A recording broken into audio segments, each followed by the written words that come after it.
আসসালামু আলাইকুম। আমন্ত্রণ জানাচ্ছি জাগো স্পোর্টসে। আপনাদের সাথে আছি মমতাজ শাহিন রুম্পা। শুরুতে জানাবো আপডেট।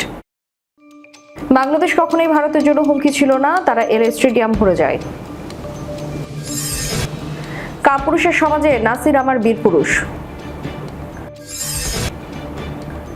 আগে দেখতাম সবাই আওয়ামী লীগ করে, এখন দেখি কেউ করে না।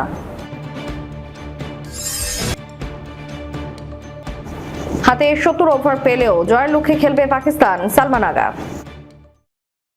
এবার বিস্তারিত।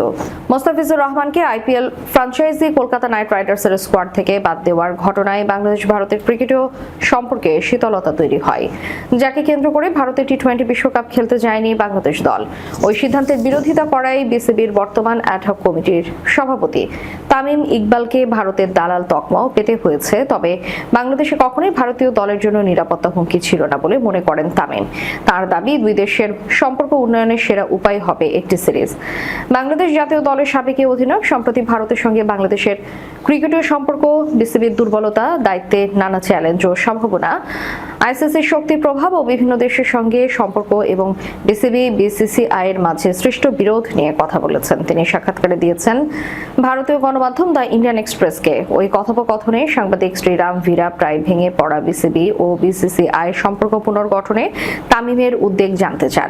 এই নিয়ে বিসিবির অ্যাডহক কমিটির সভাপতি বলেন, টি-20 বিশ্বকাপ ইস্যুতে সম্ভবত আমি প্রথম প্রকাশ্যে কথা বলছি। বাংলাদেশ ক্রিকেট বোর্ডের বিগত কমিটি বিষয়টি যেভাবে সামলেছে সেটা ঠিক হয়নি। আইসিসি নমনীয় ছিল, সমাধানের সুযোগ ছিল, আমাদেরও উচিত ছিল সেই সমাধান খুঁজে বের করা। তার দাবি, আমি 1996 থেকে 97 সালের কথাই ফিরতে চাই। কেনিয়ার বিপক্ষে আইসিসি ট্রফি জিতে বিশ্বকাপে জায়গা পেতে আমরা অনেক লড়াই করেছি। আমার বাড়ির চারপাশে রঙিন পানিতে ভেসে গিয়েছিল, রাস্তায় নেমে উদযাপন করেছিল মানুষ। সেই উদযাপনে শিশুদের ক্রিকেটে টেনে আনে। সবাই হতে চেয়েছিল মিনহাজুল আবেদিন নান্নু, খালেদ মাহমুদ, আকরাম খান। আর আমরা সঠিক কোনো আলোচনা ছাড়াই একটি বিশ্বকাপে খেলা ছেড়ে দিলাম। ওই দলে এমন খেলোয়াড়ও থাকতে পারে যারা আর কখনোই বিশ্বকাপ খেলতে পারবে না। বিষয়টি আমি ভালোভাবে নিতে পারিনি। বিসিসিআই এর বিষয়ে বললে, বর্তমান বিসিসিআই সভাপতি মিথুন মিনহাসের সঙ্গে আমি অনেক খেলেছি। আইপিএলে আমরা একই দলে ছিলাম। তিনি বহুবার ঢাকায় লিগ খেলতে বাংলাদেশে এসেছেন। আমাদের খুব ভালো সম্পর্ক। এই দায়িত্বে আসার পর এখনো তার সঙ্গে আনুষ্ঠানিকভাবে বসা হয়নি, তবে আমি তাকে ভালোভাবে চিনি। বর্তমানে বাংলাদেশের নিরাপত্তা পরিস্থিতি দারুণ, কোনো সমস্যা নেই, কোনো নিরাপত্তা হুমকিও নেই। ভারতীয় দলের জন্য তো কখনোই ছিল না।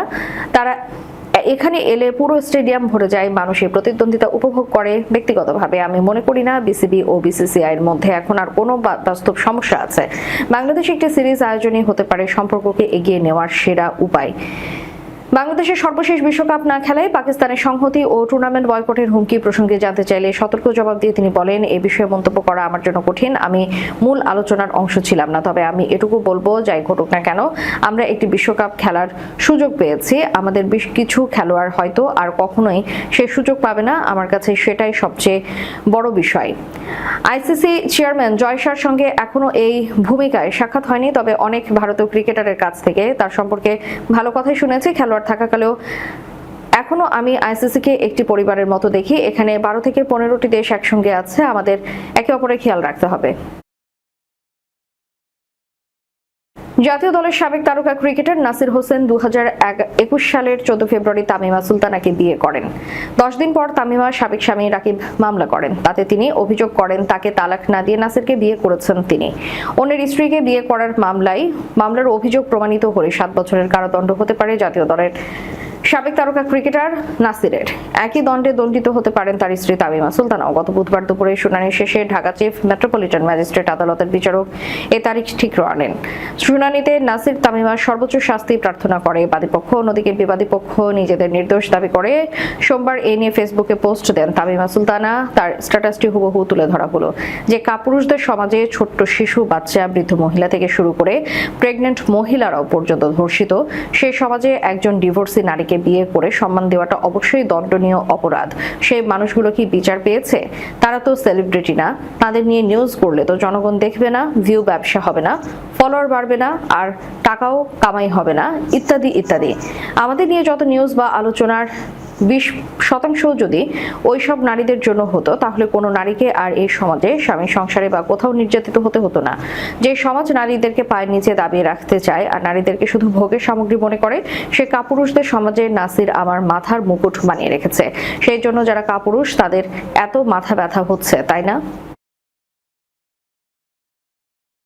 5 আগস্টের রাজনৈতিক পট পরিবর্তনের পর দীর্ঘ সময় ধরে দেশের বাইরে অবস্থান করছেন বিশ্বসেরা অলরাউন্ডার সাকিব আল হাসান। বর্তমানে যুক্তরাষ্ট্রে পরিবারের সঙ্গে থাকা এই ক্রিকেটার সম্প্রতি সিম্পলি সাইদকে দেওয়া একান্ত সাক্ষাৎকারে দেশের বর্তমান পরিস্থিতি, রাজনীতি এবং নিজের ভবিষ্যৎ নিয়ে খোলামেলা কথা বলেছেন। সাক্ষাৎকারে সমসাময়িক রাজনীতির রূপান্তর নিয়ে তার করা মন্তব্য সামাজিক যোগাযোগ মাধ্যমে আলোচনার জন্ম দেয়।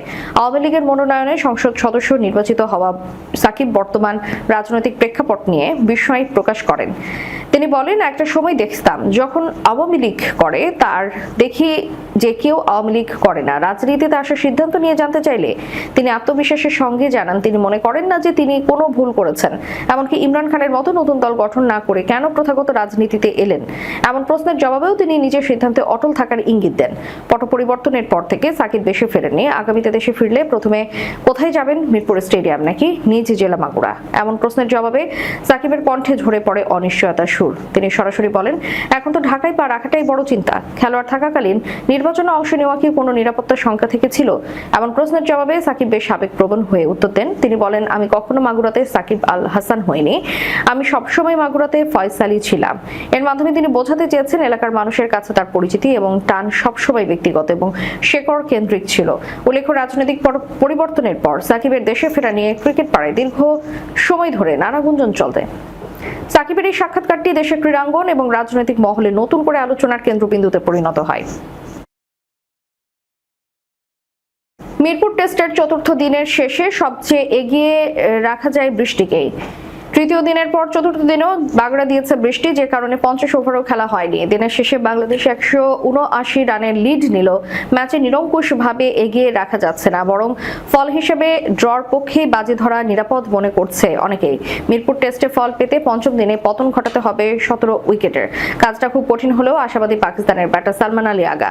সোমবার দিনের খেলা শেষে সংবাদ মাধ্যমকে এই পাকিস্তানি ব্যাটার জানান, পঞ্চম দিনে তার দল জয়ের জন্যই খেলবে। চতুর্থ দিনের খেলা শেষে বাংলাদেশ নিজেদের দ্বিতীয় ইনিংসে 3 উইকেটে 152 রান করেছে। এতে তাদের লিড দাঁড়িয়েছে 179 রান। অধিনায়ক নাজমুল হোসেন শান্ত 58 এবং অভিজ্ঞ ব্যাটার মুশফিকুর রহিম 16 রানে অপরাজিত আছেন। বৃষ্টি ও খারাপ আলোর কারণে চতুর্থ দিনের বেশিরভাগ সময় খেলা ব্যাহত হয়। দিন শেষে সংবাদ মাধ্যমের সঙ্গে কথা বলতে গিয়ে 32 বছর বয়সী আগা বলেন, যদি বাংলাদেশ 70 ওভারে 260 এর আশপাশে জয়ের লক্ষ্য দেয় তাহলে পাকিস্তান অবশ্যই রান তাড়া করবে। তার ভাষায়, এই মুহূর্তে বলা কঠিন কারা এগিয়ে আছে। আমার মনে হয় কাল টেস্ট ক্রিকেটের দারুণ একটি দিন হবে। আমার যত দ্রুত সম্ভব তাদের অল আউট করতে চাই, এটাই আমাদের পরিকল্পনা। তিনি আরো বলেন, ওরা যদি 70 ওভার এবং 260 রানের লক্ষ্য দেয়, আমরা নিশ্চিতভাবেই জয়ের জন্য খেলবো। তবে আমার মনে হয় না তারা সেটা করবে। যদি তারা আমাদের 2 সেশন সময় দেয় এবং লক্ষ্যটা 250 এর আশপাশে থাকে, তাহলে প্রথমে অবশ্যই আমরা রান তাড়া করার কথা ভাববো, তারপর দেখবো উইকেট কেমন আচরণ করছে। কিন্তু এখন আমাদের লক্ষ্য ছিল ম্যাচ জেতা, সালমান আগা যোগ করেন। পরে এই পাকিস্তানি তারকা নিজের মন্তব্য পরিষ্কার করেন। তিনি বলেন, তার বক্তব্যের অর্থ এই নয় যে বাংলাদেশ সাহসী নয়, বরং তাদের জন্য সবচেয়ে ভালো কৌশল হবে আগে পাকিস্তানকে ম্যাচ থেকে ছিটকে দেওয়া, তারপর লক্ষ্য নির্ধারণ করা। শেষ করার পূর্বে সংবাদ শিরোনামগুলো জানাবো আরো একবার। বাংলাদেশ কখনোই ভারতের জন্য হুমকি ছিল না, তারা এর স্টেডিয়াম ভরে যায়। কাপুরুষের সমাজে নাসির আমার বীর পুরুষ। আগে দেখতাম সবাই আওয়ামী লীগ করে, এখন দেখি কেউ করে না।